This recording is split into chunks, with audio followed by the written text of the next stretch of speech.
আসসালামু আলাইকুম। আমরা প্রায় প্রতিদিনই পবিত্র কোরআনের সবচেয়ে পরিচিত সূরাগুলোর একটা পড়ি বা শুনি, তাই না? সূরা আল ফাতিহা। ওয়ালাইকুম আসসালাম। হ্যাঁ, ঠিক তাই। এর প্রত্যেকটা আয়াতই কিন্তু খুব গভীর অর্থ বহন করে।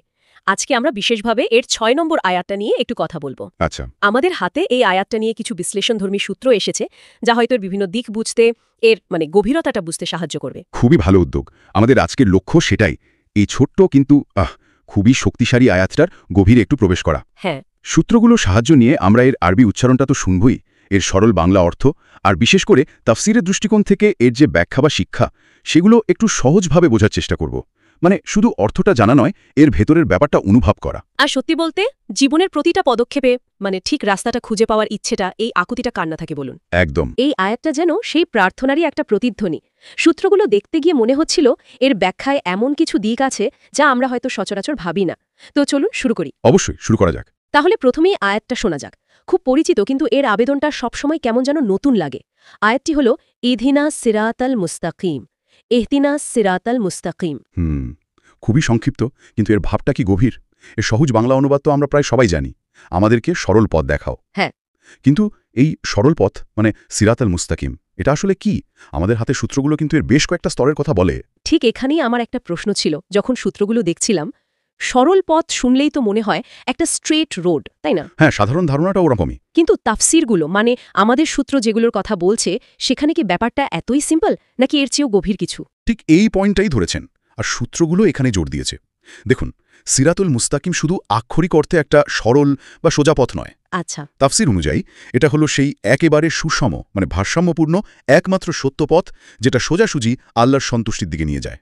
এটা এমন একটা পথ যেখানে কোনো বাঁক নেই, কোনো বাড়াবাড়ি বা ছাড়াছাড়ি নেই, একটা মধ্যপন্থা আর কি। সূত্রগুলো একটা বিষয় খুব পরিষ্কার করে বলছে, এই পথটা আল্লাহ নিজে ঠিক করে দিয়েছেন এবং এটা চিরন্তন সত্যের পথ। তার এটা মানুষের বানানো কোনো দর্শন বা জীবন ব্যবস্থা না, বরং এটা স্রষ্টার তরফ থেকে আসা একটা এর সুনির্দিষ্ট গাইডলাইন। ঠিক তাই, একদম। আর সূত্রগুলো আরও ব্যাখ্যা করছে যে কেন এটাকে মুস্তাকিম সুপ্রতিষ্ঠিত বা সঠিক বলা হচ্ছে।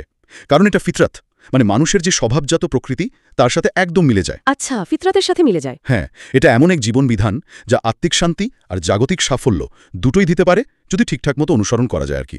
আরেকটা জরুরি দিক যা সূত্রগুলো বলছে, তা হলো এ পথটা অতীতেও ছিল, এখনও আছে, ভবিষ্যতেও থাকবে। এটা কোনো টেম্পোরারি সলিউশন নয়। আচ্ছা, এই পথের যারা পথিক, যারা এই পথে চলেছেন বা চলেন, তাদের ব্যাপারে কি সূত্রগুলোতে কিছু বলা আছে? আমরা যখন দোয়াটা করি, তখন আসলে কাদের মতো হতে চাইছি? হ্যাঁ, অবশ্যই। আর এটাই এই দোয়ার একটা সৌন্দর্য।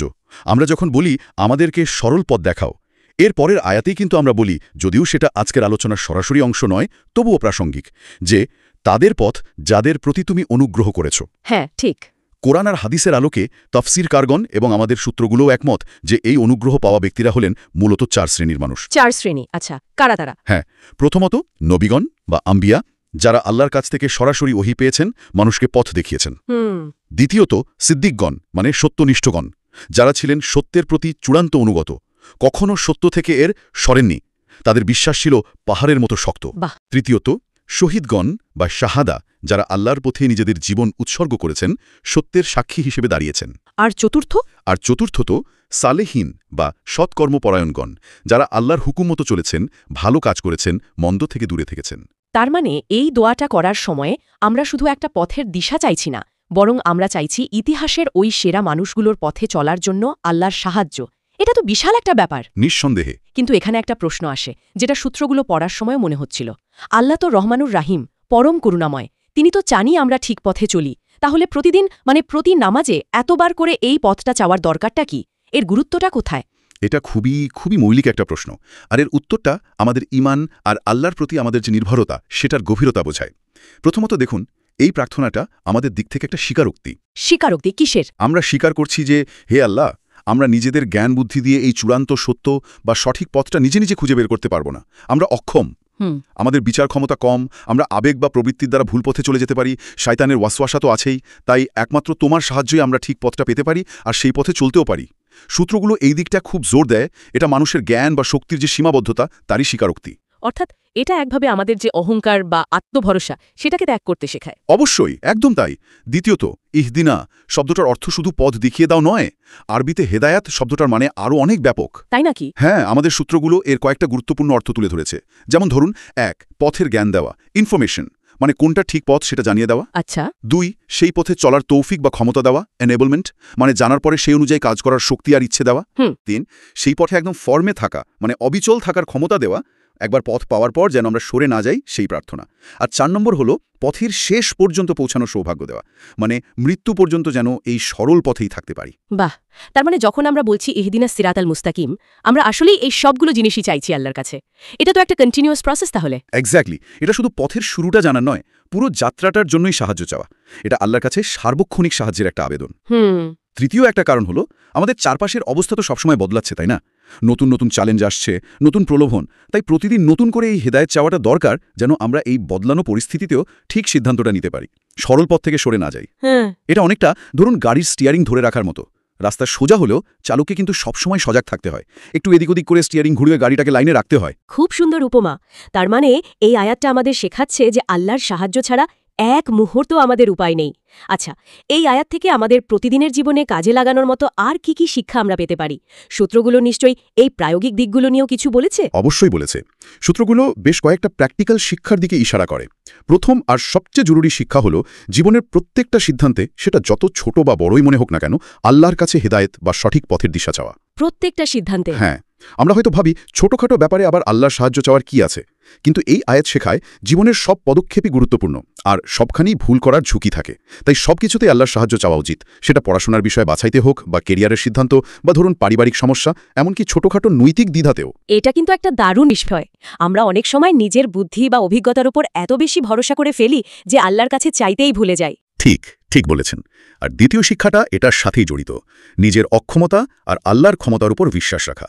যখনই আমরা ভাবি যে আমরা নিজেরাই সব পারি, তখনই কিন্তু বিপদের সম্ভাবনা বাড়ে। এই আয়াত আমাদের বিনয়ী হতে শেখায়, মনে করিয়ে দেয় যে আমাদের জ্ঞান, শক্তি, বুদ্ধি সব আল্লাহর দান, তার ইচ্ছা ছাড়া এগুলো কোনো কাজেই আসবে না। এই উপলব্ধিটাই আমাদের আল্লাহর উপর তাওয়াক্কুল করতে শেখায়। একটা সূত্রে খুব সুন্দর করে বলা আছে, হেদায়েতের প্রার্থনা হলো বান্দার পক্ষ থেকে আল্লাহর সার্বভৌমত্বের প্রতি চূড়ান্ত স্বীকৃতি। বাহ, হেদায়েতের প্রার্থনা হলো বান্দার পক্ষ থেকে আল্লাহর সার্বভৌমত্বের প্রতি চূড়ান্ত স্বীকৃতি। কথাটা আসলেই খুব গভীর। আচ্ছা, সূরা ফাতিহার যে পুরো স্ট্রাকচারটা, তার মধ্যে এই আয়াতটার অবস্থানের কি কোনো বিশেষ মানে আছে? মানে প্রথম দিকের আয়াতগুলোর সাথে সম্পর্কটা কেমন? খুব ভালো একটা পয়েন্ট তুলেছেন। সূরা ফাতিহার গঠনটা কিন্তু অসাধারণ, খুবই যুক্তিসঙ্গত আর শিক্ষণীয়। দেখুন, প্রথম আয়াতে আমরা কি করছি? আল্লাহর প্রশংসা, আলহামদুলিল্লাহি রাব্বিল আলামিন। হ্যাঁ, প্রশংসা। দ্বিতীয় ও তৃতীয় আয়াতে তার দয়া আর করুণার কথা বলছি, আর রহমানির রহিম। চতুর্থ আয়াতে বিচার দিনের মালিক হিসেবে তার কর্তৃত্ব স্বীকার করছি, মালিক ইয়াউমিদ্দিন। পঞ্চম আয়াতে এসে আমরা একটা চূড়ান্ত কমিটমেন্ট করছি, আমরা শুধু তারই ইবাদত করি আর শুধু তার কাছেই সাহায্য চাই। ইয়াকা না'বুদু ওয়া ইয়াকা নাস্তাইন। হ্যাঁ, এই পর্যন্ত আসার পর তারপর ঠিক এই অঙ্গীকারটার পরেই আসছে আমাদের মূল চাওয়াটা, ইহদিনাস সিরাতাল মুস্তাকিম। সিকোয়েন্সটা খেয়াল করুন। আমরা প্রথমে আল্লাহর মাহাত্ম্য বললাম, তার প্রতি আমাদের আনুগত্য আর নির্ভরতার কথা ঘোষণা করলাম, আর তারপরে আমাদের সবচেয়ে বড়, সবচেয়ে মৌলিক প্রয়োজনটা তার সামনে রাখলাম। আচ্ছা। এর একটা মানে হলো আমরা যেন বলছি, হে আল্লাহ, আমরা মানছি তুমি সবকিছুর মালিক, আমরা তোমারই দাসত্ব করি আর তোমার কাছেই সাহায্য চাই। এখন আমাদের সবচেয়ে বড় যে সাহায্যটা দরকার, তা হলো তোমার দেখানো সরল পথে চলার সৌভাগ্য। এই বিন্যাসটা আমাদের শেখায় যে আল্লাহর কাছে কিভাবে চাইতে হয়। প্রথমে তার গুণগান, তারপর নিজের অবস্থানটা পরিষ্কার করা, আর শেষে নিজের দরকারটা বলা। সূত্রগুলো বলছে এটা দোয়ার একটা আদর্শ কাঠামো। সত্যিই অসাধারণ। এই ক্রমটা প্রার্থনার আবেদনটাকে অনেক বেশি শক্তিশালী করে তোলে, তাই না? আচ্ছা, এই যে সঠিক পথ বা সরল পথের জন্য এত আকুতি, এই ধারণাটা কি শুধু ইসলামেই আছে, নাকি এটা একটা ইউনিভার্সাল হিউম্যান ডিজায়ার? সূত্রগুলো কি এই ব্যাপারে কিছু বলে? এটা খুব প্রাসঙ্গিক একটা প্রশ্ন। দেখুন, সঠিক পথ, সত্য, ন্যায়ের জীবন, এই ধরনের ধারণার খোঁজ কিন্তু কম বেশি সব ধর্ম, দর্শন, নৈতিক চিন্তাধারায় পাওয়া যায়। তা তো বটেই। মানুষ স্বভাবতই জানতে চায় জীবনের মানে কি, কোনটা ভালো, কোনটা খারাপ, কিভাবে চললে সত্যিকারের শান্তি বা সাফল্য আসবে। এটা মানুষের একটা গভীরতম আকাঙ্ক্ষা। আমাদের সূত্রগুলো যেদিকে ইঙ্গিত করছে তা হলো সূরা ফাতিহার এই আয়াতটা সেই সার্বজনীন মানবিক আকুতিটাকে স্বীকার করে নেয়, কিন্তু এর উত্তরের জন্য সঠিক উৎসের দিকে নির্দেশ করে। মানে এটা বলে যে এই চূড়ান্ত সঠিক পথের সন্ধান কোনো মানুষ বা কোনো মতবাদ দিতে পারে না, এটা কেবল বিশ্বজগতের স্রষ্টা আল্লাহই দিতে পারেন। তাই এই খোঁজটা অন্য কোথাও না করে সরাসরি তার কাছেই করতে হবে। এটা এই আকাঙ্ক্ষাকে একটা সুনির্দিষ্ট এবং নিশ্চিত আশ্রয় দেয়। তার মানে এই আয়াতটা একই সাথে যেমন একটা প্রার্থনা, তেমনি একটা ওয়ার্ল্ড ভিউ বা বিশ্বদৃষ্টিভঙ্গিও তুলে ধরছে, যে সত্যের ফাইনাল সোর্স হলেন আল্লাহ। একেবারে ঠিক তাই। এটা মনে করিয়ে দেয় যে মানুষ জ্ঞান বিজ্ঞানে যতই উন্নতি করুক, নৈতিক আর আধ্যাত্মিক দিকনির্দেশনার জন্য সে সবসময় স্রষ্টার উপরে নির্ভরশীল। এই বোধটাই মানুষকে আল্লাহর সাথে জুড়ে রাখে। আজকের আলোচনাটা সত্যি অনেক কিছু পরিষ্কার করে দিল। আমরা সূরা ফাতিহার ৬ষ্ঠ আয়াত, ইহদিনাস সিরাতাল মুস্তাকিমের শুধু আরবি পাঠ বা অনুবাদ জানলাম না, বরং এর গভীরে ডুব দেওয়ার চেষ্টা করলাম। সিরাতাল মুস্তাকিম মানে শুধু সোজা রাস্তা নয়, বরং আল্লাহর ঠিক করে দেওয়ার সত্য, ন্যায় আর ভারসাম্যের পথ। হ্যাঁ, আর যে পথে চলেছেন নবীগণ, সিদ্দিকগণ, শাহিদগণ আর সলেহিনগণ। আমরা এটাও বুঝলাম যে কেন বারবার এই হেদায়েত চাইতে হয়, কারণ আমরা নিজেরা অক্ষম, আমাদের জ্ঞান সীমিত, আর আমরা প্রতি মুহূর্তে আল্লাহর সাহায্যের মুখাপেক্ষী। আর হেদায়েত শব্দটার ব্যাপকতাও দেখলাম। এটা শুধু পথ জানা নয়, পথে চলার ক্ষমতা, অবিচল থাকা, এমনকি শেষ পর্যন্ত পৌঁছানোর জন্য প্রার্থনা। এবং শিখলাম যে জীবনের প্রত্যেকটা ক্ষেত্রে আল্লাহর নির্দেশনা চাওয়া, নিজের অক্ষমতা স্বীকার করা আর দোয়ার যে সুন্দর আদব, মানে আল্লাহর প্রশংসার পর চাওয়া, এগুলো এই আয়াতের খুব গুরুত্বপূর্ণ শিক্ষা। সব মিলিয়ে এই একটা আয়াত আমাদের ঈমান আর জীবন চালানোর জন্য একটা অপরিহার্য পাথেয়। আলোচনা শেষ করার আগে শ্রোতাদের জন্য একটা চিন্তার খোরাক রেখে যেতে চাই। এটা সূত্রগুলো পড়ার সময় আমার নিজের মনেও বেশ নাড়া দিয়েছিল। বলুন। আমরা প্রতিদিন এতবার করে এই দোয়াটা করছি, ইহদিনাস সিরাতাল মুস্তাকিম, কিন্তু আমরা কি কখনো একটু থেমে ভেবে দেখেছি এই প্রার্থনার জবাবে যখন আল্লাহ হয়তো আমাদেরকে কোনোভাবে সঠিক পথের দিকে ইঙ্গিত দেন বা সেই পথে চলার সুযোগ করে দেন, তখন আমরা সেই সুযোগটা আসলে কতটা নিই? খুব গুরুত্বপূর্ণ প্রশ্ন। আমাদের কথা, আমাদের কাজ, আমাদের সিদ্ধান্তগুলো কি আসলেই এই দোয়ার সাথে মেলে? আমরা মুখে যা চাইছি, আমাদের জীবন দিয়ে কি সেটা প্রমাণ করার চেষ্টা করছি? আমার মনে হয় এই প্রশ্নটা নিজেদেরকে করাটা খুব খুব জরুরি। খুবই জরুরি, এবং সত্যি বলতে বেশ আত্মজিজ্ঞাসার উদ্রেককারী একটা প্রশ্ন। শুধু মুখে চাওয়াটাই যথেষ্ট নয়, সেই চাওয়ার দাবি পূরণে আমাদের নিজেদের চেষ্টা, আমাদের আন্তরিকতা আর আল্লাহর দেখানো পথে চলার যে সদিচ্ছা, সেটাও সমানভাবে জরুরি। আশা করি এই চিন্তাটা আমাদের সবাইকে আরও একটু সচেতন হতে সাহায্য করবে। আজকের মতো তাহলে এখানেই শেষ করি।